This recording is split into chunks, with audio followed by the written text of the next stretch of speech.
Բարև ձեզ, ես Գայանե Մկրտչյանն եմ, այսօր կխոսենք ինտեգրված էսսեի մասին։ Ինչպես գիտեք, ինտեգրված էսսեն Հայաստանի Հանրապետությունում երկու առարկաներ է համադրում՝ պատմություն եւ գրականություն։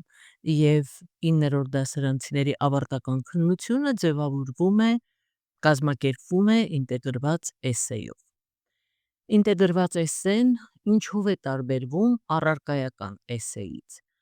7-րդ եւ 8-րդ դասարաններում մենք արդեն ներդրել ենք առարկայական էսսեները գրականությունից առանձին, պատմությունից առանձին, իսկ ինտեգրվածի դեպքում համադրվում են այդ երկու առարկաների արդյունքում ձևավորված հմտությունները։ Ինտեգրված էսսեի դեպքում տարբեր ոլորտների գիտելիքներ են սովորաբար համադրվում, գաղափարներ կամ տեսակետներ։ Մեր դեպքում Հայաստանի Հանրապետությունում ինտեգրումը իրականացվել է պատմություն եւ գրականություն առարկաների համար։ Ինչպիսին է լինելու քննական էսսեն։ Սահմանված է կարգով, տևելու է 150 րոպե, սովորողը գրելու է 2-ից 2.5 էջ։ Պայմանական են էջերի քանակը, որովհետև այդքան էլ էական չէ, թե կամ ավելի ճիշտ ասած, գնահատականի վրա չի ազդելու ծավալը գրավորի։ Կարևորը այն ամբողջական պատասխանն է, որը պիտի ձևավորվի էսսեի շարադրանքի ընթացքում։ Իսկ ինչ է տալու սովորողին գրավորի այս տեսակը։ Այն զարգացնելու է սովորողի քննադատական մտածողությունը, ստեղծարարությունը եւ բազմաշերտ մտածողությունը։ Այս ամենը ներդրված է հանրակրթության պետական չափորոշիչով եւ պատմության եւ գրականության առարկայական չափորոշիչում եւ ծրագրերում կարմիր թելի պես անցնում են այս հմտությունների ձևավորումը։ Ինչպիսի կառուցվածք ունի ինտեգրված էսսեն։ Սկիզբ կամ տարբեր անուններով կարող են դրսևորվել նախաբան, ներածություն, մուտք։ Ահա այդ սկիզբ կամ մուտք պարբերությունը 4-ից 5 նախադասություն են գրկելու։ Սրանք էլ են պայմանական, ուղղակի Հայաստանի Հանրապետությունում ներդրվող ինտեգրված էսսեի համար ընտրվել է մի ձևաչափ, որը առավել մատչելի, առավել հասանելի, առավել թեթև կարող է իրականացվել, թե չէ կան ինտեգրված էսսեի տարբեր ձևաչափեր եւ չի կարելի ասել, թե որ ձևաչափն է լավագույնը։ Կախված է այն կարիքից, այն թիրախ նպատակից, որը քո առջև դնում ես։ Հայաստանի Հանրապետությունում մենք դրել ենք այն նպատակը, որ 9-րդ դասարանցին ավարտական քննություն հանձնելիս առավել թեթև տարբերակով ինտեգրված էսսեի ձևաչափն օգտագործի։ Սկզբին հաջորդում է հիմնամասը կամ միջնամասը։ Հիմնականում մեկ պարբերությամբ է գրվում, բայց սա էլ է պայմանական։ Եթե որևէ սովորող այնպիսի միտք է ձևավորում, որ դրա համար կարիք կա երկրորդ պարբերությանն անցնելու, պայմանականություններից պետք է ձերբազատվել, ազատ է սովորողը իր մտքերը շարադրել այնպես, ինչպես թելադրում են ընդհանրապես պարբերությունները, որովհետև յուրաքանչյուր պարբերություն նոր գաղափարի, նոր ասելիքի մուտք է նախանշում։ Եվ ավարտվում է ինտեգրված էսսեն ամփոփմամբ կամ եզրակացությամբ, կամ մեկ այլ բառով ասում ենք ավարտ։ Սա էլ կարող է լինել 3-ից 5 նախադասություն։ Սա ևս պայմանական է, եթե որևէ մեկը գրի 6 նախադասություն կամ գրի 4 նախադասություն, իր գնահատականը դրանից չի տուժելու։ Պարզապես այս ծավալը նախանշում են կողմնորոշման համար սովորողների։ Ինչ կարևոր բաներ պիտի հիշենք ինտեգրված էսսեի համար։ Ինտեգրված էսսեն համապատասխանում է ծրագրային նյութին և գրականության և պատմության, և թեմաները կազմվում են 7-ից 9-րդ դասարանի ծրագրային նյութերից գրականության և պատմության։ Ծավալը, ինչպիսին է լինելու քննական էսսեն, յուրաքանչյուր առարկայից ընտրվում է որևէ թեմա, այդ թեմայից որոշ հատվածներ կարող են խմբագրական ձևաչափով ներկայացնել կամ դասագրքից ամբողջությամբ ներառվել, և ինչպես ուզում է ձևավորվի այդ հատվածը, պիտի զբաղեցնի ընդամենը մեկ էջ, A4 ձևաչափի թղթի մեկ էջ պիտի զբաղեցնի։ Հաջորդը հարցադրում է տրվում սովորողին կամ առաջադրանք, և վերնագիր չի պահանջվում սովորողից այն ձևաչափը ինտեգրված էսսեի, որ մենք ներդրել ենք, առանց վերնագրի է։ Կա հարցադրում կամ առաջադրանք, և սովորողը պիտի իր ամբողջ շարադրանքը կառուցի այդ հարցադրմանը կամ հարցադրմանը պատասխանելու կամ առաջադրանքը կառուցելու համար, և այդ հարցադրումից ու առաջադրանքից է կախված, թե ինչպիսին կլինի այն սկիզբը կամ մուտքը, որ ինքը գրելու է։ Այդ սկիզբը, մուտքը, նախաբանը կառուցվում է հարցադրման շուրջ, թե ինչպես քիչ հետո մենք կխոսենք այդ ամենի մասին։ Սկիզբը գրելուց հետո նոր պարբերությամբ գրում է սովորողը պնդում։ Պնդումը դա անձնական տեսակետի շարադրանքն է, այնպիսի տեսակետ, որը պիտի ապացուցվի, և հնարավոր է ապացուցել հիմնվելով այն հատվածների վրա, որոնք առաջադրվել են իրեն։ Հաջորդում է նոր պարբերությամբ հիմնամասը, և այդ ամբողջ հիմնամասում ապացուցվում է արդեն ձևակերպած պնդումը, և վերջում ամփոփումն է, որտեղ վերահաստատվում է պնդումը և անպայման արդիականացվում է թեման, որովհետև մեզ համար շատ կարևոր է էսսե գրելու նպատակներից մեկն այն է, թե սովորողը ինչ թեմայի շուրջ ուզում է խոսել, ինչ թեմա պիտի վերլուծի իրեն առաջադրված հարցադրումով, ինքը իրեն պիտի տեսնի այդ թեմայի մեջ, եթե ինքը լիներ, ինչպիսի վերաբերմունք կունենար այդ նույն երևույթի մասին, կամ ինչպիսի դիրքորոշում կհայտներ, կամ որը կլիներ իր քայլը, կամ ինչ մտահղացումներ ունի դրա մասին։ Շատ կարևոր է հենց էսսեյում աշակերտի դիրքորոշումը։ Ահա մի օրինակի վրա ինչ ասացինք, հիմա փորձենք ցույց տալ։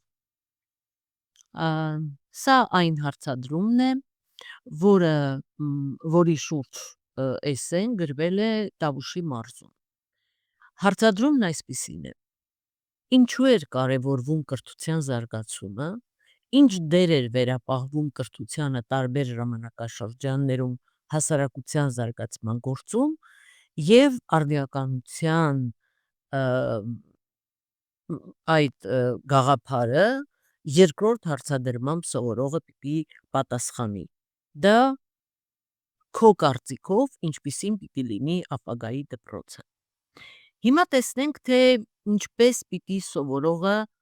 սկիզբ ձևավորի։ Կարդում ենք առաջին նախադասությունը, ինչու էր կարևորվում կրթության զարգացումը։ Մենք այստեղ երկու բառ ենք նկատում, որոնք բանալի բառեր կարող են լինել։ Մեկը կրթությունն է, մյուսը զարգացումը։ Հաջորդ նախադասության մեջ ինչ դեր էր վերապահվում կրթությանը տարբեր ժամանակաշրջաններում հասարակության զարգացման գործում։ Ժամանակաշրջանները, տարբեր ժամանակաշրջանները։ Եվ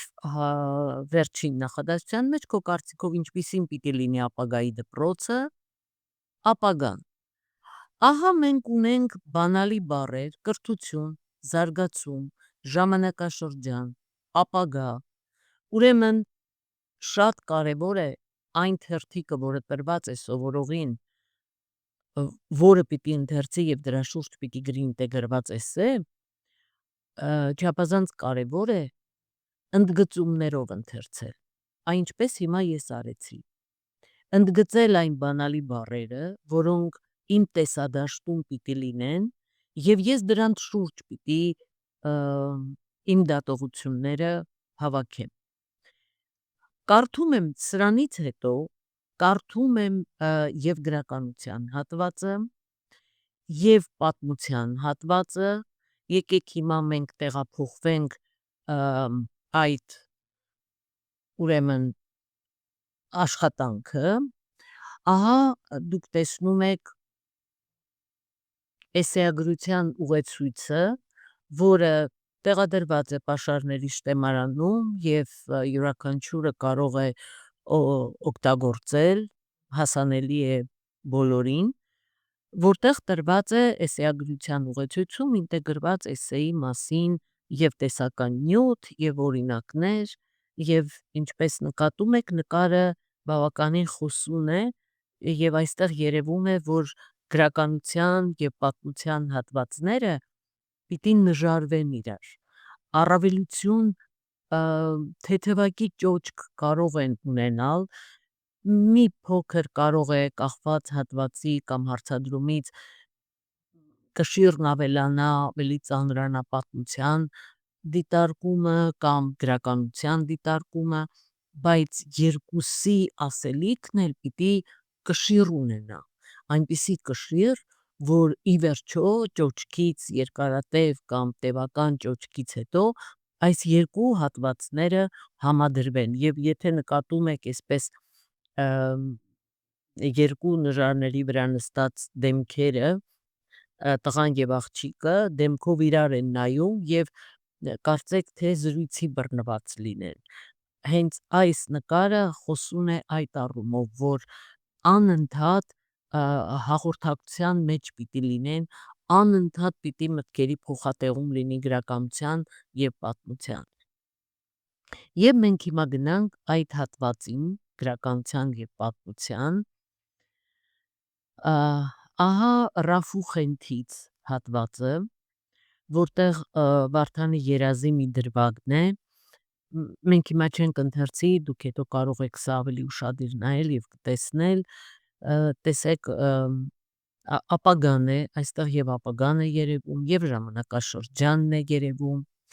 եւ Վարդանի ուշադրության կենտրոնում թիրախում այս հատվածից վերցված է դպրոցը, որ նա տեսնում է գյուղատնտեսական դպրոցը, տարրական ուսումնարանը, ինչ է բովանդակում իր մեջ այդ տեսակրթությունը, երեխաները զբաղված են մարմնամարզությամբ զենք գործածելու վարժություններով եւ Վարդանի վերջնական ասելիքն է, որ սա այն դպրոցն է, որը կպատրաստի լավ երկրագործ եւ լավ զինվոր։ Պատմության հատվածը, եթե գրականության հատվածը 1880-ական թվականներն են գրքում, ապա պատմության հատված մենք տեսնում ենք զանգվածային անգրագիտության վերացումը եւ հանրակրթական դպրոցը խորհրդային Հայաստանում,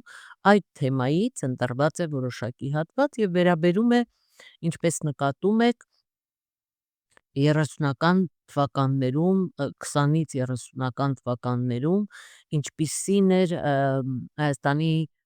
խորհրդային Հայաստանում կրթության հանդեպ դիրքորոշումը, սկսվեց անգրագիտության վերացումից, դա լուրջ խնդիր էր, այնուհետև արդեն կրթական համակարգի ներդրում, երկաստիճան դպրոց, այնուհետև եռաստիճան, այսպես մենք անդադ զարգացում ենք տեսնում կրթության համակարգի ձևավորման ինչպիսի զարգացում եւ ահա 40-ական թվականներին արդեն հանրապետությունում գործում էր 1155 դպրոց։ Ինչպես տեսնում ենք, պետության միջոցներով են դպրոցների շենքերը կառուցվել եւ հենց պետությունն էլ հոգում էր բոլոր ծախսերը եւ այս լայն ցանցը մեծ նշանակություն ունեցավ մատաղ սերնդի անգրագիտության վերացման գործում։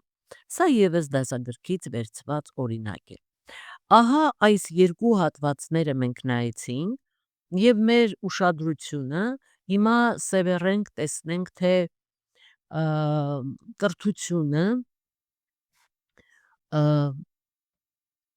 կրթությունը այս հարցադրմանը ինչպես կարող է պատասխանել։ Ահա եւ կրթություն, եւ զարգացում, եւ ժամանակաշրջան կար, եւ ապագան կար։ Մեր տեսած երկու հատվածներում կարող է շփոթություն առաջանալ։ Ի վերջո, որի վրա ես պիտի սևեռվեմ։ Սա կախված է հենց այստեղ է, որ սովորողի դիրքորոշումն է մեզ հետաքրքրում։ Մեկը կարող է կրթության վրա իր ուշադրությունը սևեռել եւ իր ամբողջ ասելիքը տանել այդ ուղղությամբ։ Մեկ ուրիշ սովորող կարող է զարգացման վրա իր ուշադրությունը սևեռել, մեկ ուրիշը կարող է ժամանակաշրջանների այս ելևէջումներին անդրադառնալ եւ մեկն էլ կարող է ապագան ինչպես է կերտվում եւ ապագայի հիմքում ինչ քայլեր պիտի դնի պետությունը եւ անհատը իր համար։ Ահա մենք ներկայացնենք մի օրինակ, որը հենց էսեագրության ուղեցույցում տեղադրված է, որտեղ գրողը զարգացումն է վերցրել որպես իր թիրախ, սակայն ընթացքում անդրադարձել է նաև տարբեր բանալի բառերի եւ ժամանակաշրջանին եւ ապագային։ Լսենք, զարգացումը հասարակության եւ բնության շարժիչ ուժն է։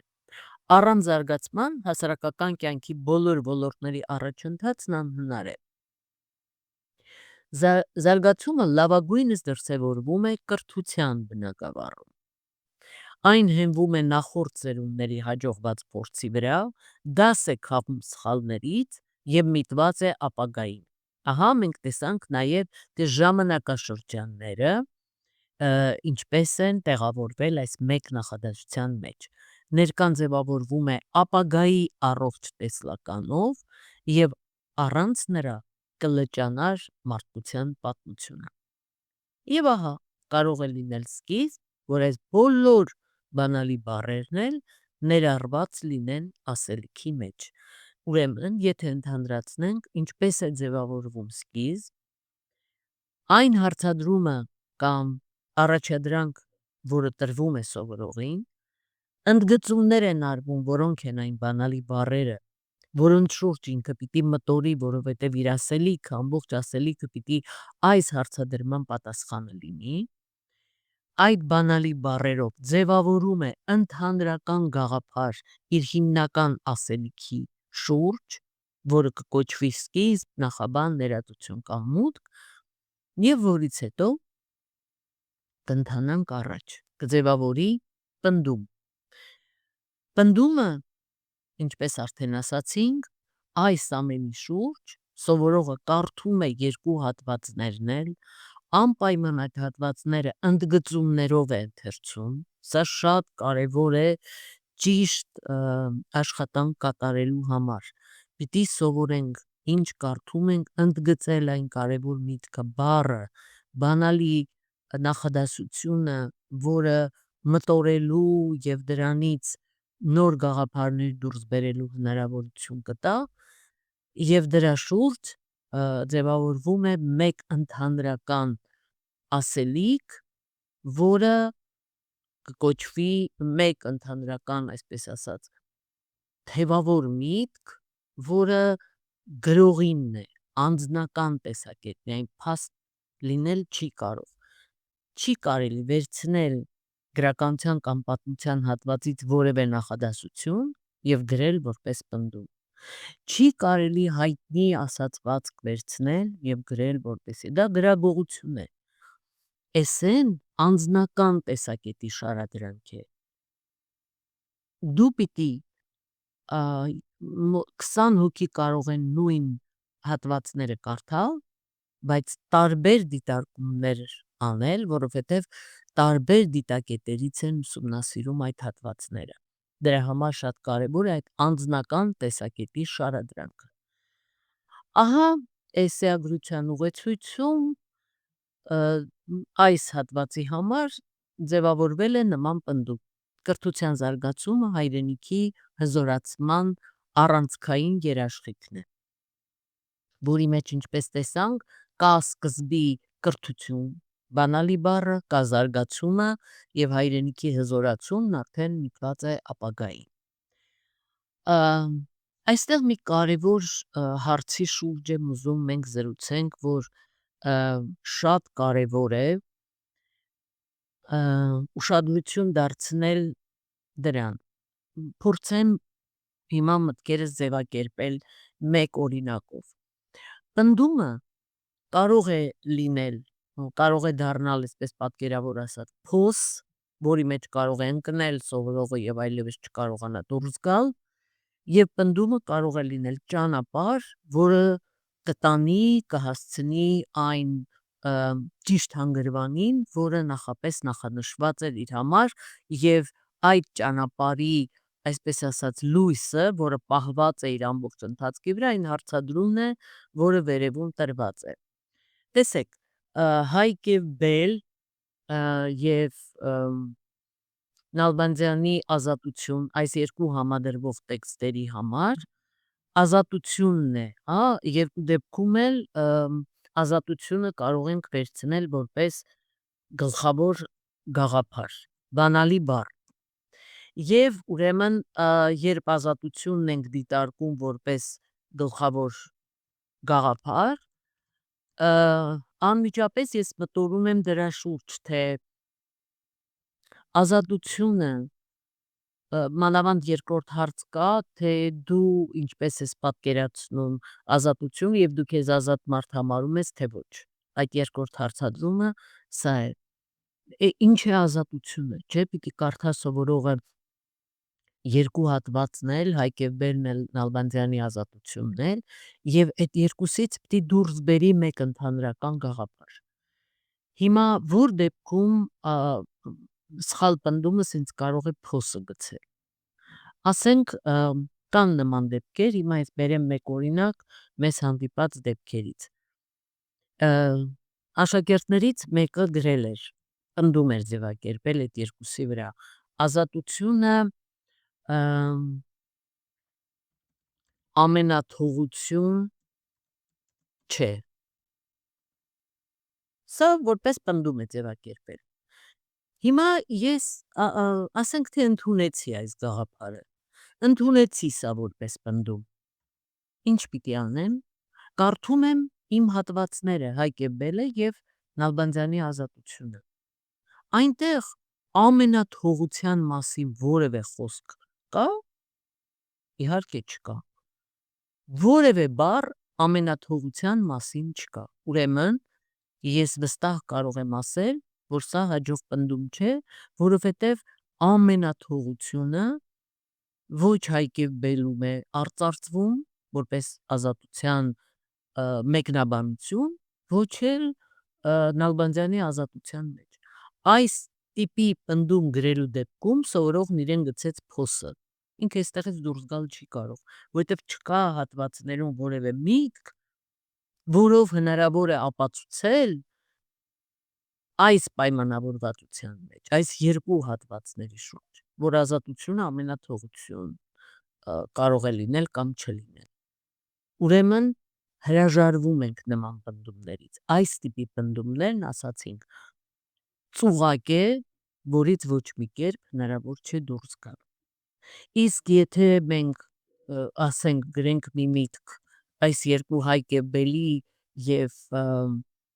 Նալբանդյանի ազատության շուրջ ձևավորենք մի բան, որ ազատությունը մարդու ինքնության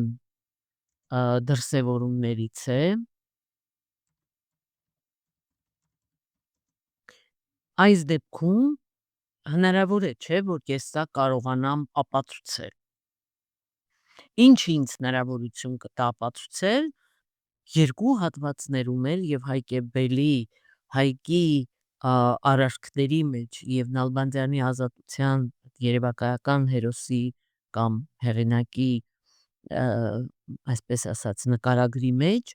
ես այս գաղափարը կարող եմ դուրս բերել։ Ուրեմն սա է, որ պիտի զգույշ լինենք պնդում ձևակերպելիս, որպեսզի այն ծուղակ ու թակարդ չդառնա գրողի համար։ պնդումը պիտի լինի գաղափար, տեսակետի շարադրանք, որը հնարավոր է ամբողջ մնաց հիմնամասում ապացուցել և գալ այդ մտքի։ Ահա այսքանից հետո շարունակենք ուրեմն մեր ասելիքը և տեսնենք, թե ինչ կաղապարներով պնդում ձևակերպելուց հետո հնարավոր է շարադրանք գրել։ Մեզ հանդիպած դեպքերում մենք տեսնում ենք մի վտանգավոր և գաղափարի հետ չառընչվող մոտեցում։ Շատ սովորողներ մի պարբերությամբ վերլուծում են պատմության հատվածը, եթե տրված է սկզբում պատմությունը, հետո գրականությունը։ Հաջորդ պարբերությամբ վերլուծում են գրականության հատվածը։ Սա չեղավ ինտեգրված էսե, սա եղավ առարկայական էսե։ Մի հարցին պատմության տեսանկյունից ինչպես եմ պատասխանում, այդ նույն հարցին գրականության տեսանկյունից ինչպես եմ պատասխանում։ Սա ինտեգրված էսեի հետ կապ չունի։ Մենք ինտեգրված էսեի կողմնակիցն ենք։ Սա է, որ մտածողության մեկ ուրիշ գործիք է պահանջում։ Այստեղ է դրսևորվում սովորողի համադրական կարողությունների դրսևորումը։ Եվ դրա համար, որպեսզի հեշտ լինի, մենք առաջարկում ենք գաղափարներ, խորհուրդ ենք տալիս ինտեգրումն իրականացնել, սկզբում օգտագործեք այս գաղափարները, որ ավելի մատչելի է դարձնում, ավելի հասկանալի է դարձնում, ինչպես կարելի է ինտեգրումն իրականացնել, հետո կհրաժարվեք այս գաղափարներից և արդեն սահուն խոսքով դա արդեն կդառնա մտածողության ձև, ինտեգրումը կդառնա մոտեցում, կենսակերպ, հատվածների շուրջ աշխատելու, այսպես ասած, ինքնաշխատ եղանակ։ Բայց սկզբում այս գաղափարները դեպի ինքնուրույնություն տանող, այսպես ասած, ուղիներ են կամ միջոցներ են, այդ ձեռնափայտն է, որը օգնում է չընկնել ընթացքի մեջ։ Եթե ապա գաղափարը։ Ահա այն հատվածը, որի մասին մենք խոսում էինք Վարդանի երազը Խենթից և անգրագիտության վերացումը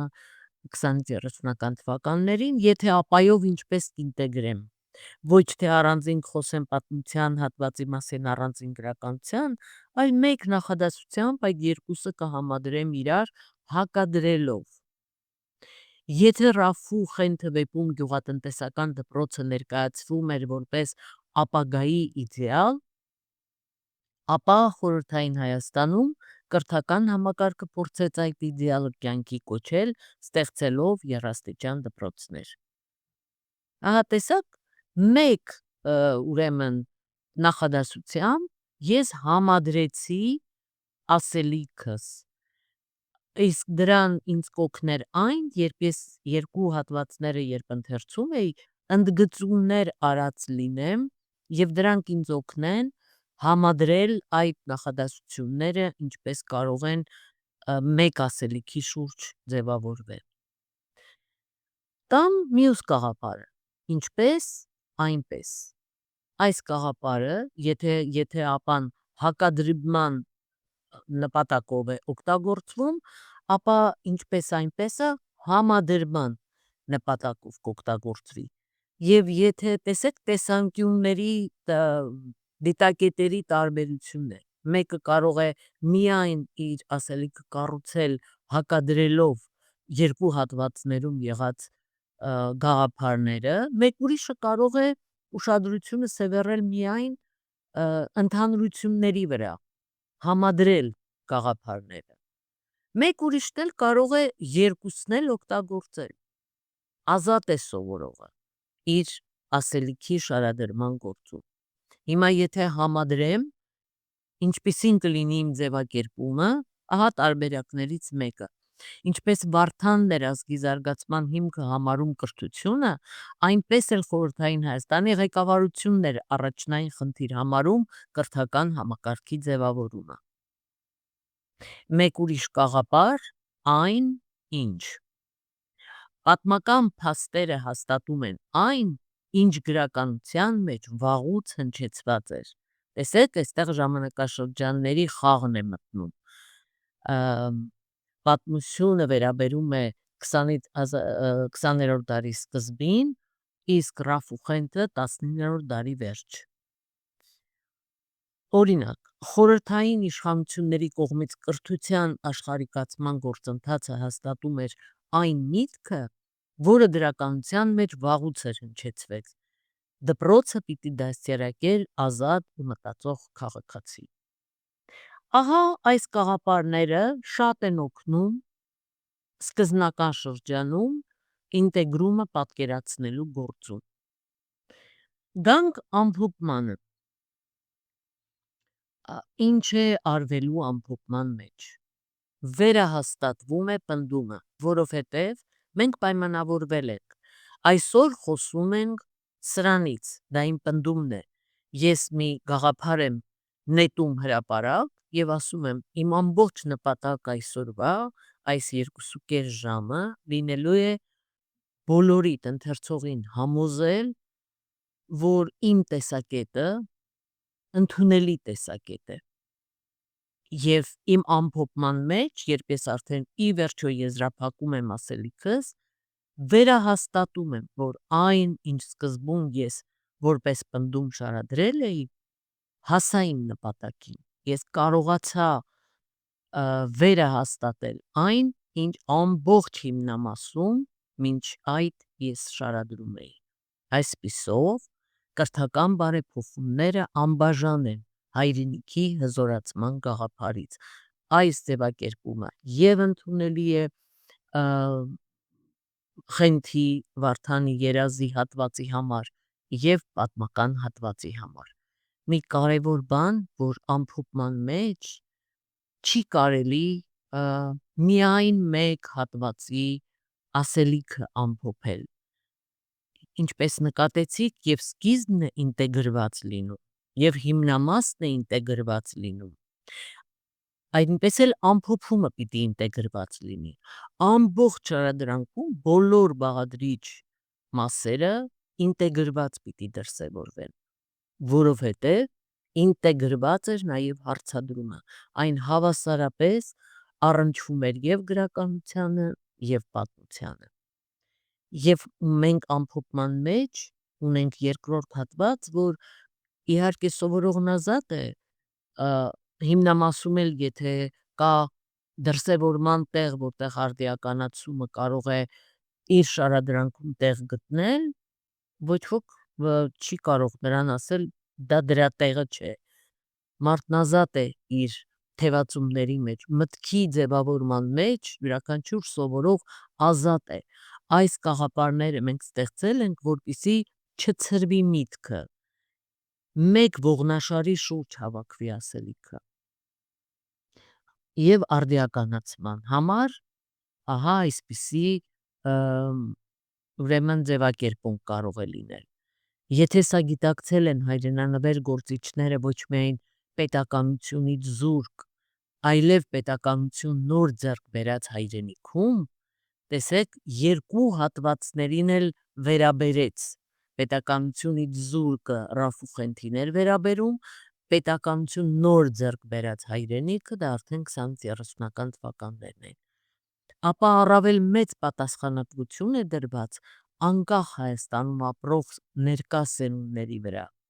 Դա ներկային է վերաբերում կրթական առաջընթաց ապահովելու համար։ Եվ ես ապագայի դպրոցը պատկերացնում եմ ու սովորողը շարադրում է այնպես, ինչպես ինքն է կամենում։ Ուրեմն, եթե մենք ամփոփենք մեր ասելիքը, տեսանք, որ ինտեգրված են, հիմնականում այնպիսի հատվածներ ենք մենք առաջադրում այս պահին, այս փուլում սովորողներին, որոնք կամ հնարավոր է համադրել, կամ հակադրել։ Ինտեգրումը այս ուղղություններով շատ հարմար է և շատ ավելի հնարավոր է հատվածների հետ աշխատելիս։ Ուրեմն համադրվում կամ հակադրվում են ժամանակաշրջանները, մենք դա արդեն տեսանք, երևակայականն ու իրականը, որտեղ գրականության հատվածներում հիմնականում հորինված են լինում դեպքեր, երկխոսություններ, դրվագներ, իրադրություններ, իսկ պատմական հատվածը միայն փաստերի շուրջ է կառուցվում։ Կանխազգացումներն ու փաստերը, որովհետև մենք ունենք շատ գրողներ գրական հատվածներում կանխազգում են, ասենք 17-րդ դարում այնպիսի կանխազգացում է անում գրողը, որը մենք տեսնում ենք այն ժամանակ դա կարող էր խենթություն համարվել, բայց մենք իրականություն ենք տեսնում, ասենք մի 100 տարի հետո։ Այսպիսի նուրբ բաներ նկատելը ևս շատ կարևոր է, սա ընթերցողական խորաթափանցություն է, որ սովորողը աշխատելով հատվածների վրա քայլ առ քայլ կարող է ձեռք բերել։ Հորինված կերպարն ու իրական գործիչը։ Այո, գրականության մեջ շատ հաճախ հորինված է լինում որևէ կերպար, բայց նույն կերպարը իրական գործիչ որպես ուրեմն պատմական հատվածում բոլորովին այլ կերպ է դրսևորվում և շատ հաճախ գեղարվեստական հատվածը օգնում է ավելի լավ հասկանալու այդ իրական գործչին։ Եվ դրականն ու բացասականը։ Մի դեպքում ամեն ինչ ներկայացվում է ուրեմն խավարի մեջ, ձախողման մեջ, իսկ մեկ այլ հատվածում ուրեմն դրական լուսավոր երանգներով է դրսևորվում։ Սրանք այն մոտավոր, իհարկե կարող են նաև շատ այլ շատ խելացի սովորողներ կարող են նոր համադրվող և հակադրվող բաղադրիչներ դուրս բերել և փառք ու պատիվ իրենց, բայց սրանք այն հիմնականներն են, որոնք մենք կարծում ենք, որ ամենից շատ են հանդիպում, փորձը ցույց է տվել, որ ամենից շատ են հանդիպում հատվածներում։ Նյութականն ու հոգևորը։ Այս ևս շատ հաճախ նկատվում է ուրեմն գրականության և պատմության հատվածներում։ Այնպես ինչպես գրականության բոլոր դասերը վարելիս ցանկացած գրականության ուսուցիչ չի կարող պատմական աղերս չկատարել և պատմությանը չդիմել շատ ավելի վստահելի փաստական դարձնելու համար իր խոսքը, այնպես էլ պատմությունը կարևորելով տրվյալ ժամանակաշրջանը, պատմության ուսուցիչներն էլ հղում են անում գրականությանը ցույց տալու համար այդ իրավիճակի, այդ իրադարձության, այդ դեպքերի մեծ կարևորությունը, որոնք մտել են գրականություն և արդեն նոր լույսի ներքո են ներկայացվում։ Եվ ահա ներկայացնեմ հարցադրումներ և փորձենք տեսնել ինչպես պիտի այդ հարցադրման շուրջ աշխատենք։ Ինչը կարող է մարդուն մղել անսպասելի քայլերի։ Այս նախադասությունից, օրինակ բանալի բառը, միտք, որի շուրջ ես կարող եմ մտածել, անսպասելի քայլ։ Գնահատիր հերոսների ընտրությունը և գրիր. դու երբևէ կատարել ես անսպասելի արարք կամ կուզեիր կատարել։ Ո՞րն է եղել կամ կլինի այն, և ինչից դրդված ես գործել կամ կգործես։ Ահա այստեղ ընտրությունն է, անսպասելի արարքը կրկնվեց և ուրեմն մարդ, այս ամենը վերաբերում է մարդու շուրջն է պտտվում։ Ուրեմն, երբ որ ես փորձեմ այս հարցադրման շուրջ սկիզբ, նախաբան, ներածություն գրել, մտածում եմ այսպես, ինձ հարց է առաջադրված, ես որ կողմից պիտի այդ հարցի պատասխանին մոտենամ, կամ իմ մեջ միտք ծագեց, հետաքրքիր է անսպասելի արարք մարդ երբ կարող է գործել, կամ ընդհանրապես մարդը ինչպիսի ընտրություն ունի իր կյանքում, Եվ երկուսից որևէ մեկը կդառնա ինձ համար հիմնական ասելիք եւ կախված է նրանից, թե հատվածները երբ ես ընթերցեմ ավելի շատ ինձ կհուշի անսպասելի արարքների վրա կանգ առնել, թե ընդհանրապես մարդու ընտրության վրա, որովհետև ի վերջո մեր կյանքն այն է, ինչ մենք ընտրել ենք։ Հաջորդ հարցադրումը. մեկնաբանիր ազատության գաղափարը որպես ազգային ինքնության պահպանման ուղենիշ բոլոր ժամանակաշրջաններում։ Բանալի բառերն են ազատություն եւ ազգային ինքնություն։ Ահա ուրեմն այս երկուսի շուրջ ես կսկսեմ մտածել, որն ընտրեմ ինձ համար որպես գլխավոր ասելիք եւ սկիզբը ինչի շուրջ պիտի ձևավորեմ։ Կարող եմ մեկ ուրիշի համարել ազատ մարդ այս գաղափարը դառնա հիմնական ասելիք։ Երբե որևէ անհատ ընդհանրապես ազատ մարդուն կարելի է համարել։ Կամ ազգային ինքնություն ասելով ազատությունը այդ բաղադրության մեջ մտնում է, թե ոչ։ Եվ ի վերջո ազատություն ասելով ես ինչ եմ հասկանում։ Ահա սրա շուրջ 3-ից 4 նախադասությամբ յուրաքանչյուր միտքը ընկալող, այս ասելիքը ընկալող պիտի ձևավորի իր սեփական դատողությունը։ Եվ հաջորդ հարցադրումը. որքանով է անցյալը հիշելը կարևոր ապագա կառուցելու համար ըստ պատմական եւ գեղարվեստական հատվածների։ Այստեղ էլ որն է բանալի բառը, անցյալը, հիշողությունը եւ ապագա։ Քեզ համար ինչ արժեք ունի մեր պատմության իմացությունը եւ պատմության իմացություն։ Նորից կախված է հատվածներից, այն հատվածներից պատմական եւ գեղարվեստական, որոնք առաջադրվել են ինձ։ Ես եմ նայում, թե իմ սկիզբը ինչի շուրջ կառուցեցի, ընդդումս դրանից պիտի բխի եւ ամբողջ ապացուցողական բազաս, փաթեթս պիտի կոչված լինի հաստատելու այն գաղափարը, որ ես հենց սկզբում առաջադրել եմ։ Ահա սրանք այն գաղափարներից են, ինչպես աշխատել էսսե գրելու շուրջ։ Ամեն ինչ սկսվում է հարցի պատասխանի շուրջ մտորելուց։ Հենց առաջինը տրվում է հարցը եւ ինչպես տեսակ ընդգծումները, այդպես պետք է ընդգծել այն բանալի բառերը, որոնց շուրջ ես ուզում եմ ասելիք ձևակերպել։ Եվ չմոռանաք գրելիս ոչ թե պետք է սյուժեն վերապատմել, որ շատ հաճախ մենք տեսնում ենք նույնությամբ դրվում է պատմության կամ գրականության հատվածն է վերաշարադրվում, 1-2 բառ փոխելով։ Ոչ, դա չէ մեր խնդիրը։ Մեր խնդիրն է, թե այդ գրածը, երբ ուրիշն է գրել, դա ինձ հետ կապ չունի, բայց ինձ առաջադրվել է, որ դրա շուրջ ես իմ տեսակետը հայտնեմ, ես ինչ եմ հասկանում այդ կարդացածից, այս սրա շուրջ պետք է մտորել, արդեն գրվածը բացատրել եւ տեսակետ հայտնել։ Հաջորդը, ձեր տեսակետը պիտի հիմնավորեք, իսկ հիմնավորման համար այդ հատվածներում, ինչպես արդեն ասել ենք, դարձյալ ընդգծումներ պիտի արվեն եւ այդ ընդգծումները որպես մեջբերում պիտի շարադրանքի մեջ երևա, որովհետև երբ ես ասում եմ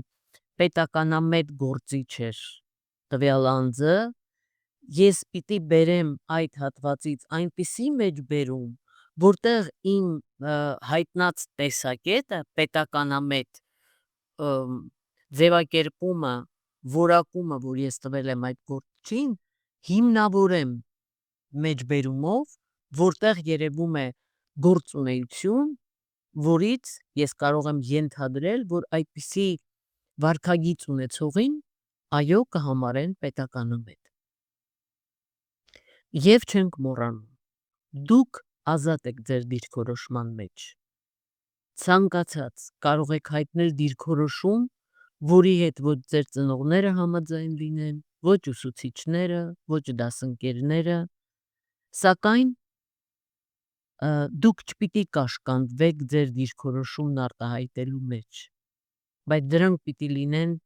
փաստարկված, հիմնավորված, պիտի բերվեն